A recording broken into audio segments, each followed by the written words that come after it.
తెలంగాణ రాజకీయాల్లో భారీ సంచలనం. ఒకే కుటుంబంలో ఇప్పుడు రెండు రాజకీయ పార్టీలు. మాజీ సీఎం కల్వకుంట్ల చంద్రశేఖరరావు కుమార్తె కల్వకుంట్ల కవిత కొత్త పార్టీని ప్రకటించడం రాష్ట్ర రాజకీయాలను కుదిపేస్తుంది. అదేంటంటే ఇప్పటికే ఒకప్పుడు టీఆర్ఎస్గా ఉన్న పార్టీ బీఆర్ఎస్గా మారగా ఇప్పుడు మళ్ళీ అదే టీఆర్ఎస్ పేరుతో కొత్త పార్టీ రావడం, ఇది కేవలం పార్టీ ఆవిర్భావమేనా లేక రాజకీయ వ్యూహమా? పూర్తి వివరాలు ఇప్పుడు చూద్దాం.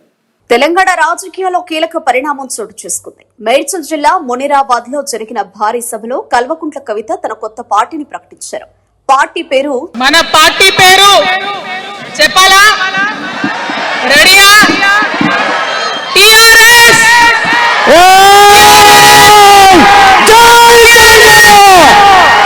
తెలంగాణ రాష్ట్ర సేన.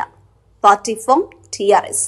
అదే టీఆర్ఎస్ ఒకప్పుడు తెలంగాణ ఉద్యమానికి ప్రాణం పోసిన పేరు. ఇప్పుడు మళ్లీ అదే పేరుతో కొత్త రాజకీయ ప్రయాణం ప్రారంభమైంది. అంటే ఒకప్పుడు తండ్రి స్థాపించిన టీఆర్ఎస్ ఇప్పుడు కూతురు కొత్తగా ప్రారంభించడం, ఇది యాదృచ్ఛికమా లేక పక్కా ప్లాన్ చేసిన రాజకీయ వ్యూహమా? రాజకీయ విశ్లేషకులు చెబుతున్నది ఒక్కటి.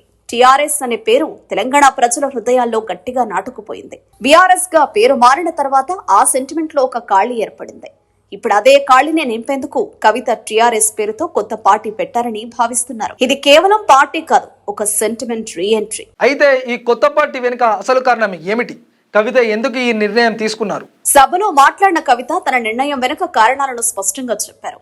తెలంగాణ వచ్చి 12 సంవత్సరాలైనా ప్రజల ఆశలు నెరవేరలేదని అన్నారు.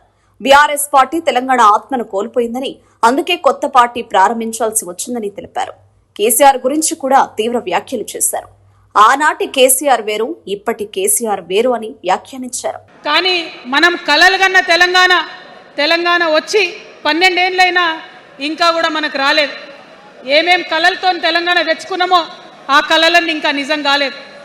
మరి తెలంగాణ ఉద్యమ రథం, ఆనాటి ఉద్యమ రథసారథి కేసీఆర్ గారి నేపథ్యంలో తెలంగాణ ఉద్యమ రథం ఎక్కడనో దారి తప్పింది. తెలంగాణ ప్రజల ఆర్తిని అది అర్థం చేసుకోలేకపోయింది. డెఫినెట్గా సామాజిక తెలంగాణ రథచక్రం అనేది విరిగి ముక్కలైపోయింది. ఒక కొత్త రాష్ట్రం వచ్చిన తర్వాత ఏ తరహా అయితే పని జరగాలో, ఏ తరహా అయితే పనులు ప్రారంభించుకోవాలో అవి జరగలేదని చెప్పడానికి ఒకంత బాధపడతా ఉన్నాను. ఆనాటి కేసీఆర్ వేరు, ఇప్పటి కేసీఆర్ వేరు. హైడ్రాల ఇల్లు కూలిపోతుంటే అన్నా ఎక్కడున్నావు రా, వచ్చిందా? రైతులకు వర్ష బీభత్సమై మొత్తం పొలాలు మునిగిపోతే వచ్చిండ్రా?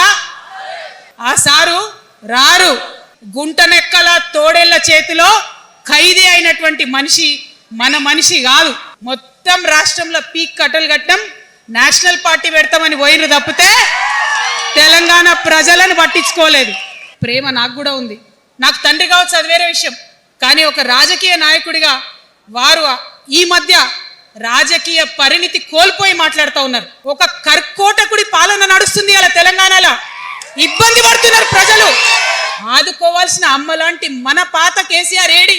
ఆయన మన కేసీఆర్ కాదు, మారిన కేసీఆర్, మరబొమ్మ లాంటి కేసీఆర్.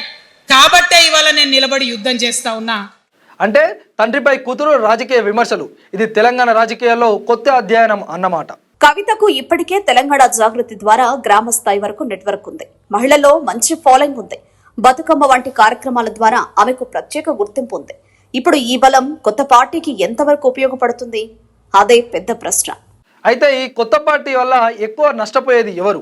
రాజకీయంగా చూస్తే ఈ నిర్ణయం బీఆర్ఎస్ కు పెద్ద షాక్ గా భావిస్తున్నారు. ఎందుకంటే ఒకే కుటుంబం నుంచి వచ్చిన రెండు పార్టీలు ఓటు బ్యాంకును చీల్చే అవకాశం ఉంది. ప్రత్యేకంగా ద్వితీయ శ్రేణి నాయకులు, అసంతృప్తి గల నేతలు ఇప్పుడు కవిత పార్టీ వైపు వెళ్లే అవకాశం ఉంది.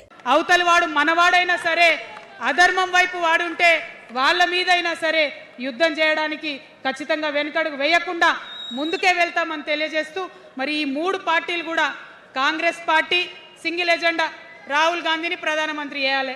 BRS party single agenda, farm హౌస్లో పెద్దసారి ఉండాలి, చిన్నసారి సీఎం కావాలి.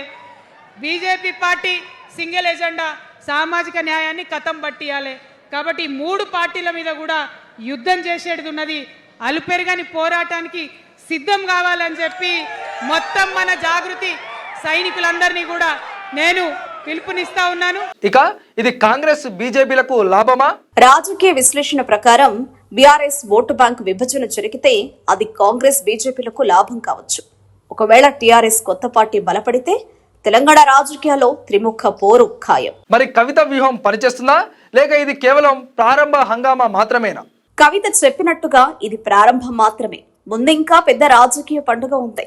అంటే రాబోయే ఎన్నికల్లో తన పార్టీ కీలక పాత్ర పోషిస్తుందని ఆమె నమ్మకం. అయితే ప్రజల మద్దతు ఎంతవరకు లభిస్తుంది అది మాత్రం కాలమే చెప్పాలి. మొత్తానికి తెలంగాణ రాజకీయాల్లో కొత్త అలజడి మొదలైంది. ఒకే కుటుంబం నుంచి రెండు పార్టీలు, సెంటిమెంట్ వర్సెస్ వ్యూహం.